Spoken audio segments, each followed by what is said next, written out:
Calcutta discount corporation limited appellate है यहाँ पे हमारा, ठीक है। उसके बाद इनकम टैक्स डिपार्टमेंट है हमारा रिस्पोंडेंट। ये केस बेस्ड 34(1) की ए के ऊपर इनकम टैक्स एक्ट 1922 में। यहाँ पे क्या होता है कि जो नेचर ऑफ द कंपनी यही है कि जो कलकत्ता डिस्काउंट को लिमिटेड जो है वो एक प्राइवेट कंपनी है जो कि इनकॉर्पोरेट की गई थी इंडियन कंपनी एक्ट के अकॉर्डिंग, और रजिस्टर्ड ऑफिस इसका कलकत्ता में ही था।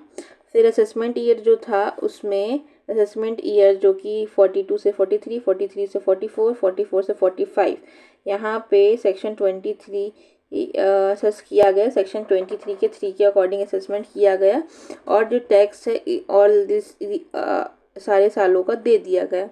अब एक नोटिस जारी होती है सेक्शन 34 के अकॉर्डिंग, ठीक है, मार्च में 1951 में, कि रीओपन करेंगे असेसमेंट को जो कि इनकम ओमिशन की गई है। मतलब यहाँ पे जो टैक्स पे किया गया था वो वैलिड नहीं है करके रीओपन करने के लिए एक नोटिस जारी किया गया सेक्शन 34 में। ऑब्जेक्शन, यहाँ पे ऑब्जेक्शन होगा। Objection by the company argue की कि नोटिस जो है वो इनवैलिड है because of the non compliance with the conditions laid down in section 34 के कंडीशंस फुलफिल नहीं हो रहे हैं, इसीलिए ये इनवैलिड है नोटिस हमारा। और ये कंटेंट किया गया कि जो अमेंडमेंट हुए हैं सेक्शन 34 में वो 1948 में हुआ, रेट्रोस्पेक्ट इन 1940 उसका रेट्रोस्पेक्टिव एप्लीकेशन नहीं होगा।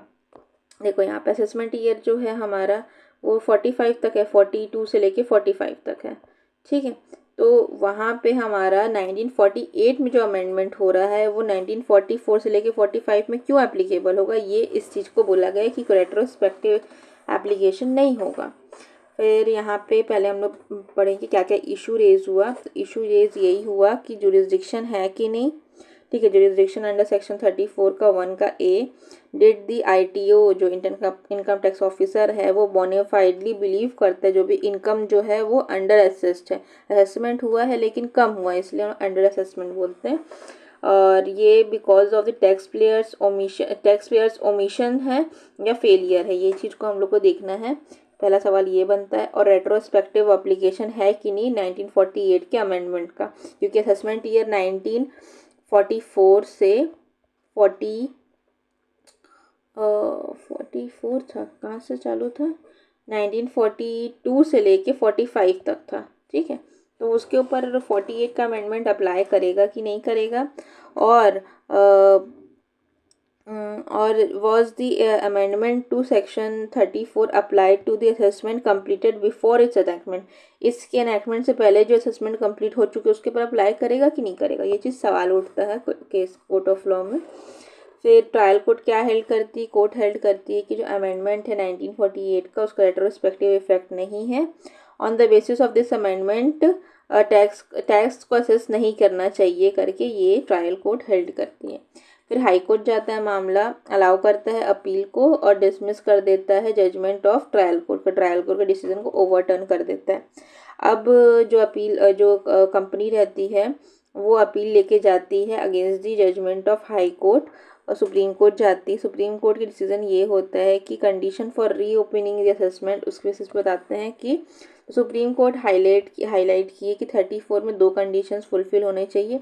ITO को बिलीव होना चाहिए, बोनाफाइड बिलीव होना चाहिए कि जो इनकम है वो अंडर असेस्ड है, और जो अंडर असेस्ड इनकम है वो ओमिशन ऑफ या फेलियर ऑफ टैक्स पेयर की वजह से ही हुआ है, और क्योंकि उसने मटेरियल फैक्ट को डिस्क्लोज नहीं किया। इस केस में ये है कि कोर्ट फाउंड करती है कि कोई भी एविडेंस नहीं है, कोई ओमिशन या failure by the company, tax पे की कोई गलती नहीं बनती है, ठीक है। दूसरा डिसीजन था lack of jurisdiction, the condition precedent for invoking section 34 was not satisfied. Court ये भी हेल्ड करती 34 के कंडीशंस फुलफिल नहीं होती है, इसकी वजह से RTO के पास मतलब जुरिस्डिक्शन ही नहीं था इशू करने का नोटिस रीअसेसमेंट का।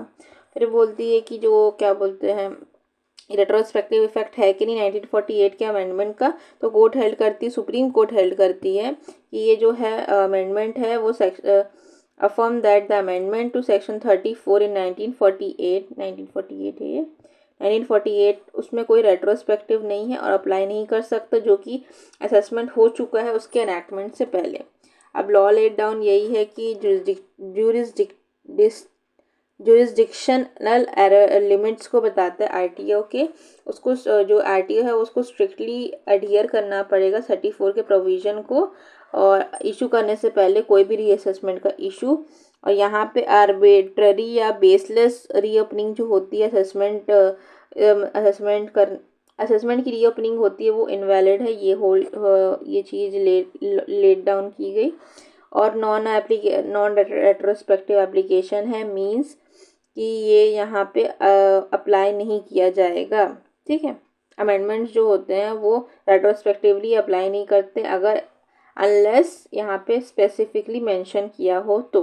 फिर बर्डन ऑफ प्रूफ किसके पास है, तो ओनर्स लाई करता है हमारा आरटीओ के ऊपर कि वो बताए कि उसका बोनाफाइड बिलीफ था अंडर असेसमेंट का, और यहाँ पे टैक्स पेयर ने ओमिशन या फेलियर किया, ये उसको प्रूव करना पड़ेगा आरटीओ को।